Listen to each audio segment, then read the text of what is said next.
அனைவருக்கும் வணக்கம். ஸோ இன்றைக்கி நம்ம சேனலில் நம்ம எதை பற்றி பார்க்க போகிறோன்னா, இன்ஜினியரிங்கில் நிறைய கோர்ஸ் இருக்குது.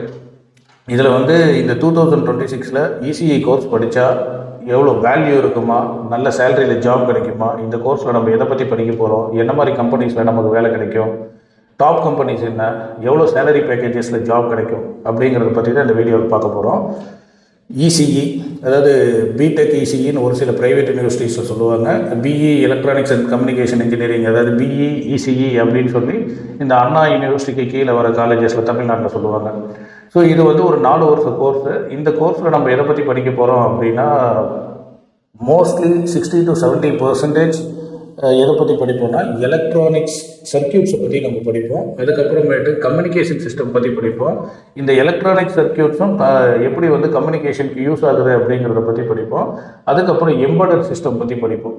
ஸோ இந்த கோர்ஸ் படித்தோம் அப்படின்னா நமக்கு ஜாப் இருக்குமா அப்படின்னா, இந்த 2026 இந்த டிகேட் பொறுத்த வரைக்கும் இசிஇ, ட்ரிபிள்இ இதெல்லாமே ஒரு எவர்கிரீன் சப்ஜெக்ட்ஸுங்க. அதே மாதிரி இப்போ லாஸ்ட் 2016 இந்த லாஸ்ட் ஒரு 10 இயர்ஸில் எப்பயுமே ரொம்ப அதிகமான ஸ்டூடெண்ட்டும் இல்லாத, ரொம்ப கம்மியான ஸ்டூடெண்ட்ஸும் இல்லாத, ஒரு மீடியம், ஒரு ஆவரேஜாக எல்லா வருஷமும் எல்லா சீட்ஸும் ஃபில் ஆகிற அளவுக்கு ஒரு நீட்டாக போயிட்டுருக்க சப்ஜெக்ட்ஸ் அப்படின்னா எலக்ட்ரானிக் அண்ட் கம்யூனிகேஷன் சொல்லுவாங்க.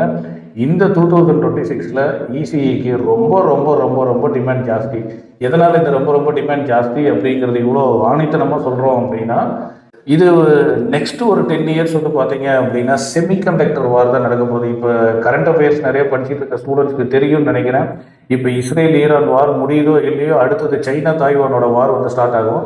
ஸோ ஸ்டார்ட் ஆகிற கண்டிஷனில் இருக்குது, பதட்டமான சூழ்நிலையில் இருக்காங்க. நெக்ஸ்ட் இயராக பார்த்தீங்க அப்படின்னா செமிகண்டக்டர் அப்படின்னு சொல்லுவாங்க. இந்த செமிகண்டக்டரோட இண்டஸ்ட்ரி பயங்கர பூமிங்கில் இருக்குது. இந்த செல்ஃபோனு, லேப்டாப்பு, டேப்லெட்ஸு, அதுக்கப்புறம் fan, light, TV, fridge, washing machine, car, lorry, bus எல்லா இடத்துலையும் we have to use semiconductor. So இந்த செமிகண்டக்டர் இப்போ வேர்ல்டுலேயே அதிகமாக ப்ரொடியூஸ் பண்ணி எக்ஸ்போர்ட் பண்ணுறது தாய்வான் தான் எக்ஸ்போர்ட் பண்ணிகிட்டு இருக்காங்க. அடுத்து சைனா, அடுத்து ஜப்பான், இந்த கண்ட்ரிஸில் பண்ணிகிட்டு இருக்காங்க. இதில் இப்போ நம்ம இந்தியாவிலையும் நெக்ஸ்ட் ஒரு 10 இயர்ஸ்க்குள்ளே இந்த செமிகண்டக்டர் ரிலேட்டடாக ஏகப்பட்ட வார் இல்லை ஏகப்பட்ட கிரைசிஸ் வருங்கிறதுனால நம்ம பிரைம் மினிஸ்டர் நிறைய இனிஷியேட்டிவ் எடுத்து இப்போ குஜராத்லேயும் சென்னையிலையும் நிறைய செமிகண்டக்டர் இண்டஸ்ட்ரீஸ் ஓப்பன் பண்ணிகிட்டு இருக்காங்க. நெக்ஸ்ட்டு ஒரு டிகேட் ஃபுல்லாக பார்த்திங்கன்னா இந்த செமிகண்டக்டர் ஓரியன்டாக ஏகப்பட்ட ஜாப் ஆப்பர்ச்சுனிட்டிஸ் வரும். ஸோ இதில் நமக்கு ரொம்ப டிமாண்ட் அப்படின்னு பார்த்தீங்கன்னா, இந்த ஆர்டிஃபிஷியல் இன்டெலிஜென்ஸ் ரொம்ப டிமாண்டாக இருக்கிறதுனால இந்த ஆர்டிஃபிஷியல் இன்டெலிஜென்ஸ்க்கு தேவைப்படுற ஹார்ட்வேரையும் யார் தான் ரெடி பண்ணுவாங்கன்னா, electronics and communication engineering students தான் பண்ணுவாங்க, இசிஇ ஸ்டூடெண்ட்ஸ். அப்புறம் செமிகண்டக்டர் ஃபேப்ரிகேஷன்ஸ், ட்ரோன் டெக்னாலஜிஸ். இன்றைக்கி ஆர்மியிலேருந்து எவ்ரிதிங் ட்ரோன் வார் தான் இனிமேட்டு ஃபியூச்சரில் நடக்கவே போகுது. அந்த ட்ரோன் டெக்னாலஜிஸ்க்கு இசிஇயோட பார்ட் ரொம்ப இம்பார்ட்டண்ட்டான ஒரு ரோல் இருக்குது. அப்புறம் இப்போ நம்ம இவ்வளோ நாளாக 5G தான் இருக்கும், 5G ப்ளஸில் இருக்கும், அடுத்து 6G வரப்போகுது. அப்புறம் இன்டர்நெட் ஆஃப் திங்ஸு, அப்புறமேட்டு எல்லா காரும் இப்போ கண்ட்ரோல்டு பை எலக்ட்ரானிக் சர்க்கியூட்ஸ் தான். முன்னெல்லாம் டிரைவர் தான் கார் ஓட்டுவாங்க, இப்போ டிரைவரே இல்லாத கார் ஓட்டுறாங்க அப்படின்னா செமிகண்டக்டர்ஸ் தான். இதுதான் பார்த்திங்கன்னா இந்த எலக்ட்ரானிக் சர்க்கியூட்ஸையும் சாஃப்ட்வேரையும் மிக்ஸ் பண்ண ரெண்டையும் கம்பைன் பண்ணுறது செமிகண்டக்டர்ஸ் அப்படின்னு சொல்லுவாங்க. செமிகண்டக்டர்ஸ் தான் இப்போ எல்லா கார்லையும் பயங்கர இம்பார்ட்டன்ட் ரோல் ப்ளே பண்ணுது. ஸோ இதெல்லாம் மேஜர் ரோலாக இருக்கும்.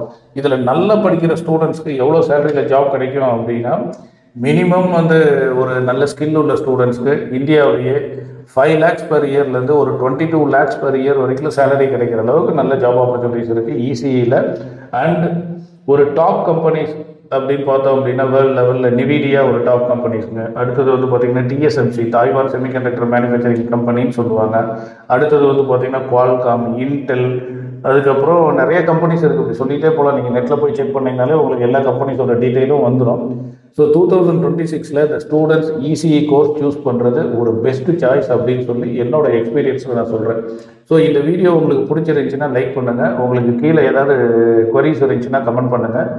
அண்ட் உங்களுடைய ஃப்ரெண்ட்ஸுக்கும் இந்த இன்ஃபர்மேஷன் தெரியணும் அப்படின்னா கண்டிப்பாக ஷேர் பண்ணுங்கள்.